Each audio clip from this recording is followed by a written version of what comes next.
2022년 12월 7일 수요일 큐틴 간식 타임. 새 언약의 일꾼. 고린도후서 3장 1절에서 18절의 말씀. 우리가 다시 자천하기를 시작하겠느냐? 우리가 어찌 어떤 사람처럼 추천서를 너희에게 붙이거나 혹은 너희에게 받거나 할 필요가 있느냐?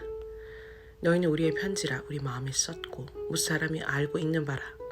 너희는 우리로 말미암아 나타난 그리스도의 편지니 이는 먹으로 쓴 것이 아니요 오직 살아계신 하나님의 영으로 쓴 것이며 또 돌판에 쓴 것이 아니요 오직 육의 마음판에 쓴 것이라. 우리가 그리스도로 말미암아 하나님을 향하여 이 같은 확신이 있으니 우리가 무슨 일이든지 우리에게서 나는 것 같이 스스로 만족할 것이 아니니 우리의 만족은 오직 하나님으로부터 나느니라. 그가 또한 우리를 새 언약의 일꾼 되기에 만족하게 하셨으니 율법 조문으로 하지 아니하고 오직 영으로 함이니 율법 조문은 죽이는 것이요 영은 살리는 것이니라. 돌에 써서 새긴 죽게 하는 율법 조문의 직분도 영광이 있어 이스라엘 자손들은 모세의 얼굴에 없어질 영광 때문에도 그 얼굴을 주목하지 못하였거든. 하물며 영의 직분은 더욱 영광이 있지 아니하겠느냐. 정죄의 직분도 영광이 있은즉 의의 직분은 영광이 더욱 넘치리라. 영광이 되었던 것이 더 큰 영광으로 말미암아 이에 영광이 될 것이 없으나 없어질 것도 영광으로 말미암았은즉 길이 있을 것은 더욱 영광 가운데 있느니라. 우리가 이 같은 소망이 있으므로 담대히 말하노니 우리는 모세가 이스라엘 자손들에게 장차 없어질 것에 결국을 주목하지 못하게 하려고 수건을 그 얼굴에 쓴 것 같이 아니하노라. 그러나 그들의 마음이 완고하여 오늘까지도 구약을 읽을 때에 그 수건이 벗겨지지 아니하고 있으니 그 수건은 그리스도 안에서 없어질 것이라. 오늘까지 모세의 글을 읽을 때에 수건이 그 마음을 덮었도다. 그러나 언제든지 주께로 돌아가면 그 수건이 벗겨지리라. 주는 영이시니 주의 영이 계신 곳에는 자유가 있느니라. 우리가 다 수건을 벗은 얼굴로 거울을 보는 것 같이 주의 영광을 보매 그와 같은 형상으로 변화하여 영광에서 영광에 이르니 곧 주의 영으로 말미암음이니라. 아멘. 바울은 고린도 교인들을 우리 마음에 쓴 우리의 편지라고 합니다. 그는 하나님이 우리를 새 언약의 일꾼 되기에 만족하게 하셨다고 하며 이 영의 직분은 살리는 의의 직분이라고 합니다. 주께로 돌아가면 마음을 덮은 수건이 벗겨지고 주의 영으로 자유를 얻는다고 합니다.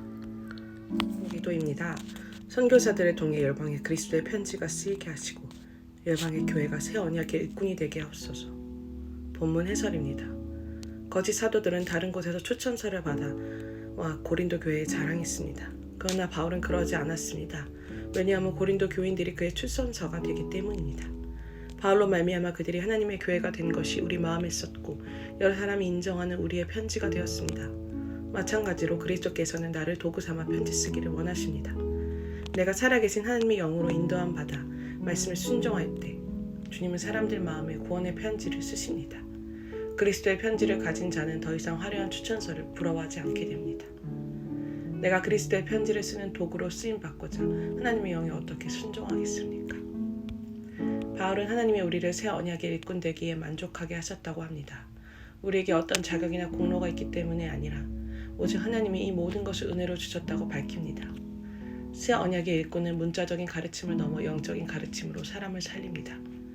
말씀으로 내 죄를 보고 십자가를 질 때 성령의 능력이 역사해 사람들의 심령을 살리는 영적인 가르침을 주게 됩니다.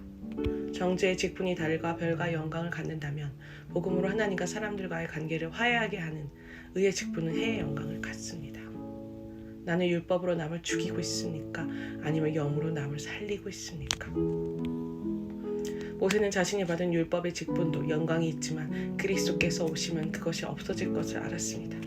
그래서 이스라엘 백성이 율법의 일시적인 영광에 현혹되지 않도록 얼굴에 수건을 썼습니다. 그러나 그들은 과거의 영광에 취해 비천한 모습으로 오신 예수님을 배척했습니다. 구속사에 대한 무지와 세상 가치관이 수건처럼 우리 마음을 덮습니다. 내 마음을 덮은 수건은 주께로 돌아갈 때 벗겨집니다. 십자가 아래에서 내 죄를 깨달을 때 참 자유를 얻게 되고 내가 메시아된 복음으로 주의 영광을 보게 되어 점점 더 주를 닮아가게 됩니다. 아직도 내 마음에 덮고 있는 수건은 무엇입니까? 십자가 아래에서 내 죄를 깨달아 얻게 된 자유가 있습니까? 기도하기입니다. 세상의 추천서를 부러워하지 말고 나를 통해 주께서 쓰신 그리스도의 편지를 기뻐하게 하옵소서. 새 언약의 일꾼으로 내 죄를 보면서 성령으로 십자가를 지고 사람을 살리는 직분을 감당하게 하옵소서.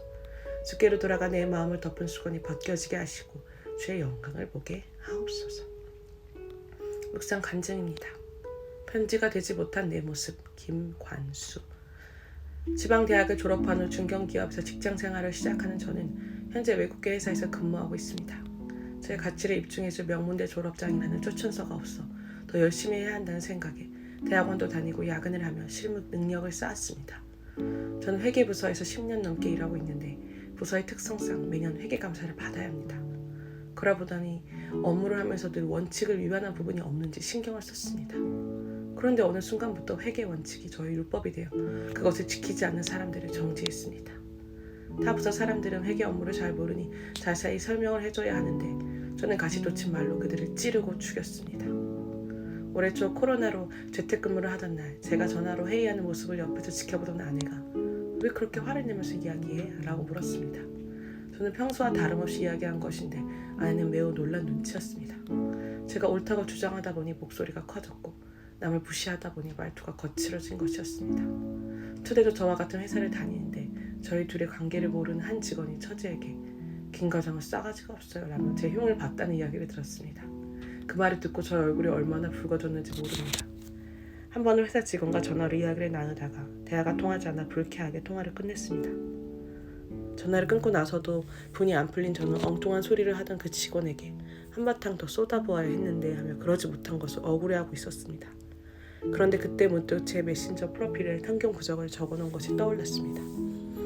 그 직원이 내 프로필을 보고 내가 믿는 사람이란 걸 알았을 텐데 속으로 내 흉을 얼마나 볼까 하는 생각이 들었습니다.